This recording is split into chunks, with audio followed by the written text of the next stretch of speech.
And it is another night of unrest in Minnesota where Daunte Wright was killed. Demonstrators again clashing with the police. CBS 2's Dick Brennan here now with more for us. Dick.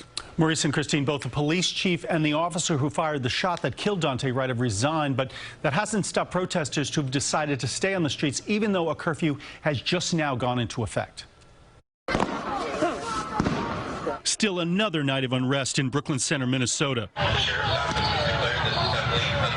Police warned protesters they were holding an unlawful demonstration, triggering clashes.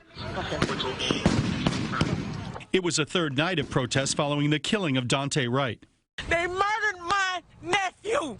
She killed my nephew. I never imagined this is what was going to happen. I just thought maybe he was being arrested. We're learning more about 48-year-old Kim Potter, the officer who fired the fatal shot. She was training another officer when Wright was pulled over for an expired tag.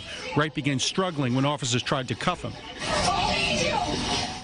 But instead of a taser, Potter shot Wright with her gun.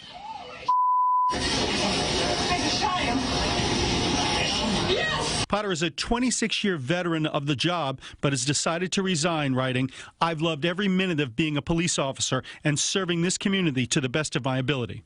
She's devastated over this. Brian Peters is a former officer for the Brooklyn Center Police Department who worked with Potter. Kim doesn't have a mean spirited bone in her body. But many question how the veteran officer can confuse the brightly colored taser with her gun. If they're reacting very quickly because there's a fast-breaking situation, they're not going to perceive the color before they actually fire the taser. In the last 20 years, there have been 18 cases when officers confused their weapons and fired at suspects. 5 died. 2 officers have been charged. Wright's mother says she was on the phone with a woman in Daunte's car moments after the shooting. And it was on a FaceTime.